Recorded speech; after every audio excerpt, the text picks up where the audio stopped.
Hello YouTube, my name is Marie, and as you can tell from the title, today we are going to go through all of the 2019 K-dramas that I dropped this year. Now, in no particular order, I'm just going to run through these, very similar to how I organized my top 40 favorite K-drama video, so I'll say like maybe one or two things about why I dropped the show. I won't give any synopsises, I won't go in too much detail.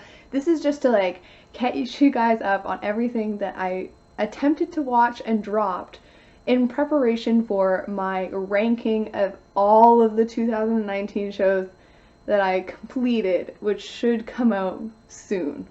So the first one is Abyss. I dropped this one after the first episode because I thought the first episode was a jumbled mess that was unorganized and actually difficult and unenjoyable to try and follow. Next on the list is Flower Crew. I dropped this one very close to the end, I believe around episode 14, and that's just because I was watching it because it was like a mildly entertaining, mediocre show while I was trying to find something else, and I did. I found something else and then I just dropped it.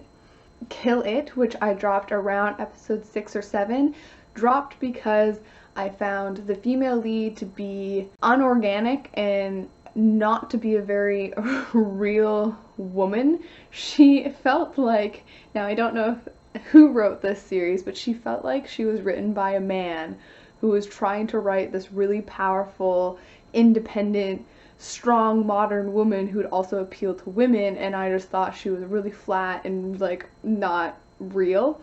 So I didn't like the female lead, and then I also didn't like the childhood connection thing. In general, I'm very tired of the childhood connection trope, so just the two paired together just made me not want to keep watching Kill It, even though I really do like the male lead actor.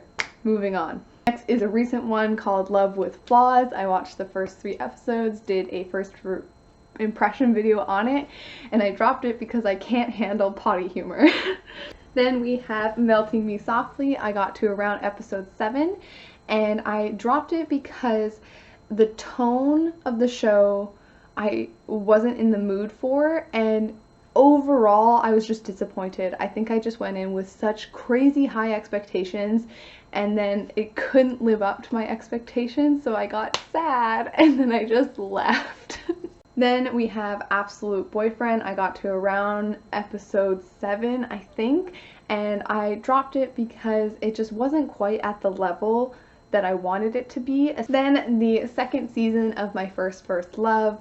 I really enjoyed the first season. I thought it was very comfortable. I really liked the ambiguous ending, and then to go back into season 2 and like reopen that ambiguous ending and to like try and tell me all the answers, I just like wasn't super excited for it. Even though I found the characters to be quite enjoyable, I just didn't need to know, so I wasn't enjoying the process, and I think I stopped at around episode 2.5 or maybe 3.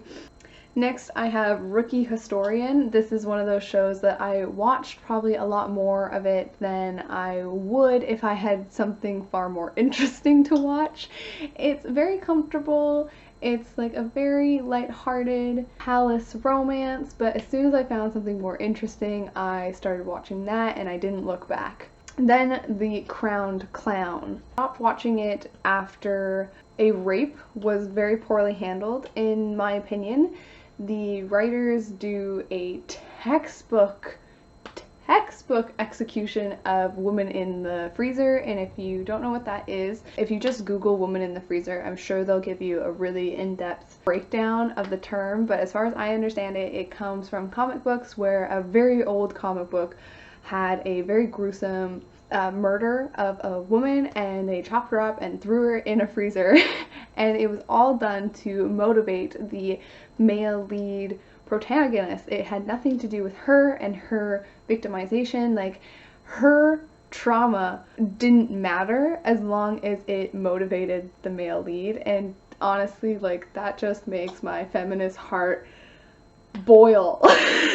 Very cinematic, and the actors are doing a wonderful job, but I wasn't drawn into any of the characters, and then you throw in this really poorly handled rape, and I was like, I'm out, sorry. Peace. Next we have Tale of Nokdu, and this is a show that I can recognize a lot of its wonderful qualities, and if you told me you really enjoyed it, I would understand, but I didn't really get drawn in by any of the characters. I did like the spin on that girl disguised as a boy trope, being this one it's a man disguised as a woman, but again, the characters didn't really draw me in, and I just didn't feel like waiting week to week for something I wasn't really excited about. Then I have He is Psychometric. I believe I watched the first 3 or 4 episodes, and I really freaking enjoyed He is Psychometric. I left it thinking I would let it collect or even end so I could go back and binge it, but I haven't gone back and binged it yet, so I never intended to drop it, but I dropped it, and we're gonna do a little poll right now. So after this episode is done, I'll have over on my Instagram a few of these shows that I would be willing to go back and finish, and I'll let you guys pick which one I have to finish going into 2020. And He is Psychometric will definitely be on there because it was great. I really enjoyed it. I loved it. I don't know why I haven't finished it. And the next show that will also be on that list is Hotel de Luna.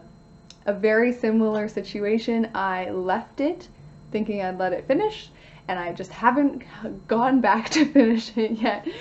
Then we have Vagabond. I got to episode 2. I think the story, the action, the acting is all just superb. It's everything I wanted from Vagabond. I had been actively anticipating Vagabond, but I dropped it because there is so much shaky cam, like so much shaky cam, and it's just so frustrating to me because it's shaky cam that's covering up obviously really good and well choreographed action, which just infuriates me. There should be no reason why you have shaky cam if your action looks this good. The shaky cam did make me feel a bit sick, but if you guys say yes, I have to stick it out and watch it to the end, I will do that for you. Then we have My Country, The New Age, and I don't remember which episode I'm currently at or dropped it at. I think I've got like 3 episodes left in the series, so whatever that gets me to. This one started just so strong. I think the first 4 episodes of this series is by far the strongest, and then it does take a dip after that, and then it picks up a little bit again mid-season. But to be just so honest with you guys, I got a bit bored. Like, I'm just a teeny tiny bit bored right now, and that's why I haven't made it a priority to finish. We have a few on here that are like bridge shows. They all came out in December of 2018, but then they did finish airing this year, and I don't remember when I started watching them, so they're in this kind of dropped wrap-up video. Memories of the Alhambra. I have a first impression of it.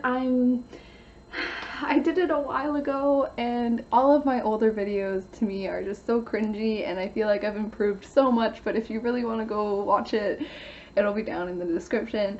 But I ended up dropping Memories of the Alhambra because I found the male lead to be pretty unlikable, and then the female lead quite uninteresting. So even though the world looked so good, if the characters aren't good, I'm not going to stick around. Then we have Encounter. Again, this is one of those bridge shows from beginning in 2018, and I was really excited about this one because I am a fan of Park Bo-gum and also Nuno relationships. But I only ended up watching 4 episodes of this because it was currently airing and I didn't find it interesting enough to wait week to week for it. I actually thought it was quite slow moving. Then we have Clean with a Passion for Now. I think this is one of those shows that would have been fine to keep watching if I had nothing else to watch. Lastly, the last 2019 show that I dropped is probably a shocker, being Sky Castle. I watched 10 episodes of Sky Castle and reviewed it. I just didn't like the characters. I think it's so well made, there's some interesting cinematography, it's so well acted. My favorite characters are the really morally gray, ambiguous ones that you're just not sure if you should root for or not. Like, I really liked the coach, just thought she was so interesting, but the show places such an emphasis, at least the first 10 episodes, on that writer, the new girl in town, new girl in Sky Castle, and I just found her so annoying, just so abrasive and grating, and I just didn't like her, and I could tell that the show wanted me to like her and root for her, and I'm like, no. I can really understand the love and the hype around Sky Castle, and I did try it, but it was just not for me personally, and that's totally fine. I don't think that every piece of media needs to be for everyone.